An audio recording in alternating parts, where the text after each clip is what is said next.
The Property of the Nation, George Washington's Tomb, Mount Vernon, and the Memory of the First President by Matthew R. Costello.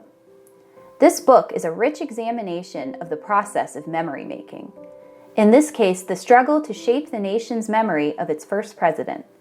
It documents the emergence of genteel profiteering around the memory of George Washington.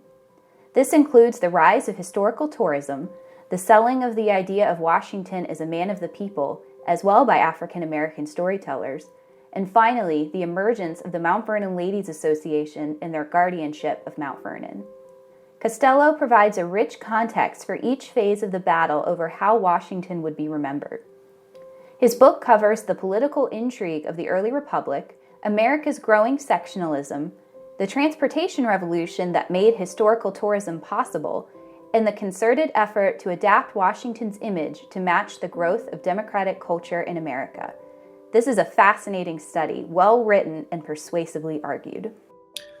So part of the inspiration for this book for me, it began early at a young age when I first visited Mount Vernon many years ago. And I wandered away from Washington during my academic career, but I eventually ended up coming back to Mount Vernon because I was really interested in memory and how Americans construct memory, how they deliberately create memory, but also forget certain elements of our history.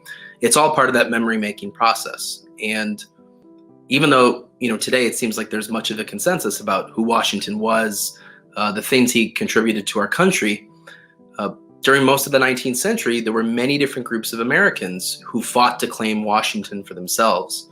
Whether it was his family, the Freemasons, politicians, enslaved and free African Americans, women, later with the Mount Vernon Ladies Association of the Union, there were all these different groups of Americans who really believed that they had a right to claim Washington and act as the guardians on behalf of his legacy. And I think with Washington, it's a result of what I call in the book a democratization of memory. And what I think is so timely with this is that, we were periodically moving through different episodes, political crises, conflicts, wars, and even now, a reckoning with systemic racism and injustice, and taking a much harder look at people like Washington and the founders and, what is the proper way to commemorate? What is the right way to remember?